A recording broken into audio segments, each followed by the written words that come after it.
You know, I'll admit it, sometimes a cigar band catches my eye before the aroma even has a chance.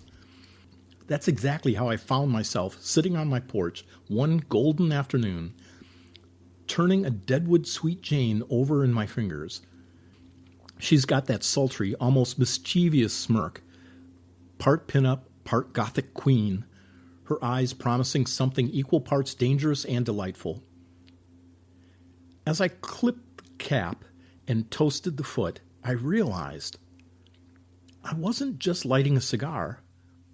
I was lighting a story. Welcome back, my friends, to another episode of Liberty on Nicotine, the show where we celebrate not just the pleasure of the leaf, but the philosophy, the culture, and the craft that swirl in every puff. Today we're exploring a fascinating dimension of cigar culture, the commercial art behind the smoke, the way colors, fonts, bands, and boxes whisper stories to our senses before the first draw ever reaches our palate. Because cigars aren't sold with jingles or billboards anymore. They're sold through romance, through heritage, through art. Cigar branding has a rich, layered history, one that parallels the evolution of advertising itself. In the mid to late 1800s, during the golden age of cigars, branding wasn't just about standing out. It was about telling a story. Factories in Cuba and later in Tampa, Key West, and New York weren't simply rolling cigars. They were printing identities. Back then, every box was hand-decorated with lithographed labels, some printed in as many as 12 colors, a miracle of industrial art at the time. These labels were flamboyant, ornate, and unapologetically romantic. You'll see portraits of conquistadors, gods, kings, nymphs, and yes, a parade of lovely women in gowns that were clearly designed to keep the cigar buyer's imagination completely engaged. Cigar art was often a fantasy postcard of colonial aspiration. Proud men, golden coins, tropical abundance, and Spanish calligraphy hinting at an old world luxury. Many brands used national imagery. Partagas with its elegant royal motifs, Romeo y Julieta, named after Shakespeare's lovers, hinting at passion and tragedy wrapped in smoke. La Flor de Cano and Punch, which leaned into the European colonial aesthetics, cherubs, gold leaf, coats of arms. It wasn't just beauty, it was about identity. Cigar art said, "This is who you are when you smoke this cigar." In an age before radio and TV, that band and that box had to sell a dream. Let's be honest, we all judge a cigar by its band, at least a little. That tiny ribbon of paper, barely an inch tall, has an outsized impact on how we perceive the smoke within. Its psychological marketing is at its purest. The band is your first handshake with the cigar. A few years back, a study in consumer psychology found that design cues like color and imagery can alter perceived tastes. For example, gold and red suggest richness and spice.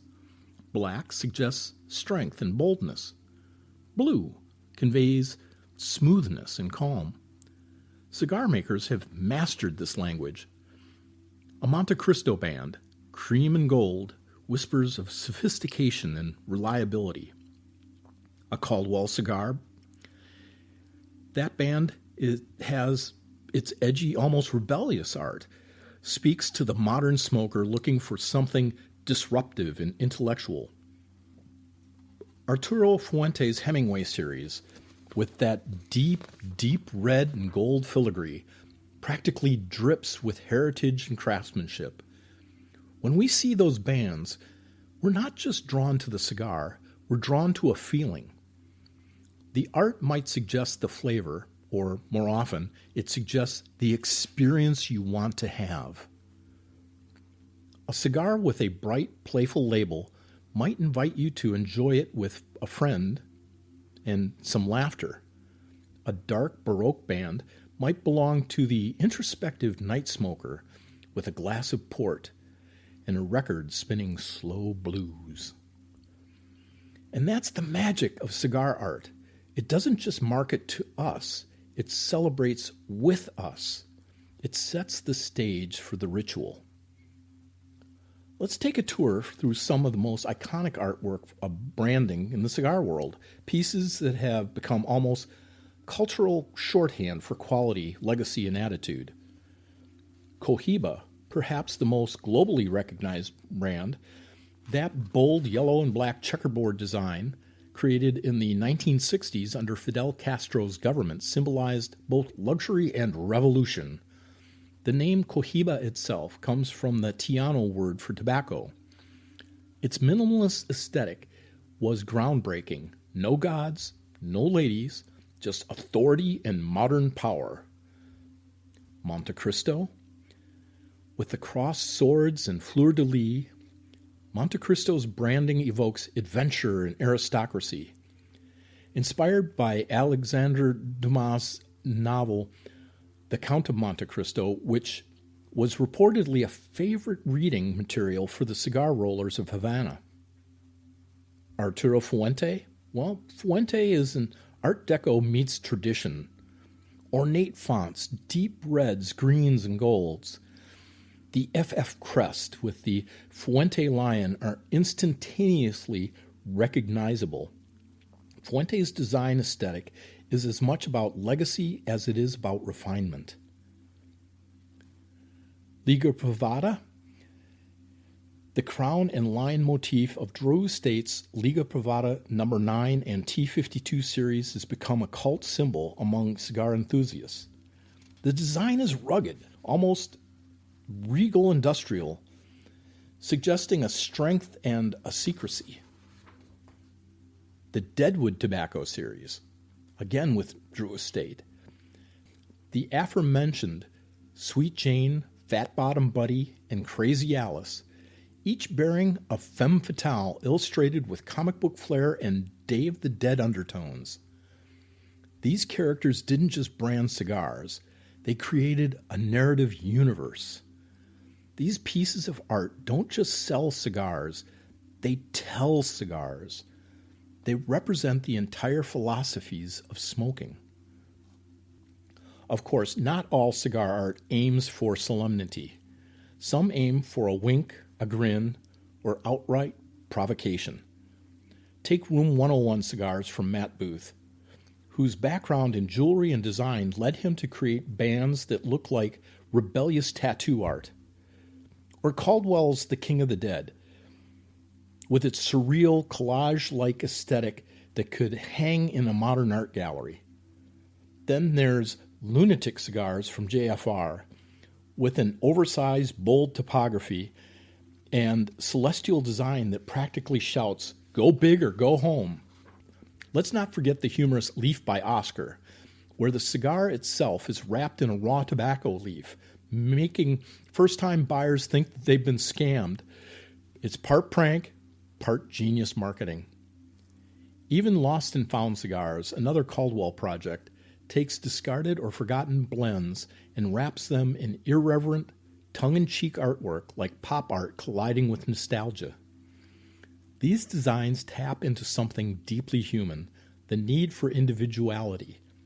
Cigars are slow.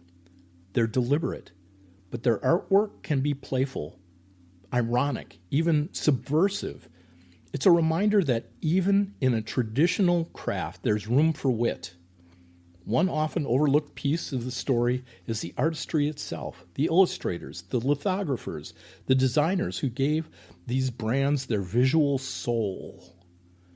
In the 19th century, entire design studios in New York, Philadelphia, and Havana existed just to create cigar labels. Firms like the American Lithographic Company were producing thousands of designs a year. These artists rarely got credit, but their work shaped consumer culture. today we see similar artistry in companies like Drew Estate or Crowned Heads, where graphic designers and creative directors treat every release like an album cover. These artists even moving between industries, designing for both cigars and spirits, creating cross-brand synergy that appeals to the modern lifestyle smoker. Because for the contemporary cigar enthusiast, the band isn't just the packaging. It's a collectible, a badge of honor, a token of experience. Cigar art matters because cigars themselves are art. When you strike the lighter, you're not just engaging your palate, you're engaging your imagination. The band, the box, the aroma, the cut, it's all part of a single sensory narrative. We live in a world flooded with disposable advertising, but cigar branding still holds to craft. It invites you to slow down, admire, and appreciate. A cigar band, in a way, is meditation. A small reminder that beauty, even in the smallest detail, deserves time. And when I look at Sweet Jane, at that confident grin and fiery gaze, I'm reminded why I fell in love with cigars in the first place. It wasn't just the smoke. It was the story. Well, you've been listening to Liberty on Nicotine, a podcast where we celebrate the art, craft, and liberty of enjoying a good cigar in a fast-moving world. If you like today's episode, subscribe, leave a review. It helps more cigar lovers find the show. And as always, I invite you to take your next smoke slowly. Notice the details, the design, the story that lives in your hand. Because every cigar is more than tobacco. It's art wrapped in time. And speaking of time, until next time, I'm Trip reminding you, smoke with liberty, live with curiosity. I strike the match on the spine of the state. Watch it burn, watch it suffocate. Every puff's a promise, every draw's a fight. Freedom flame ripping through the night. Stealing soul, I built this dream. With a fist of grit and a nicotine scream. No chains, no throne, no master's brand. Just smoke and thunder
No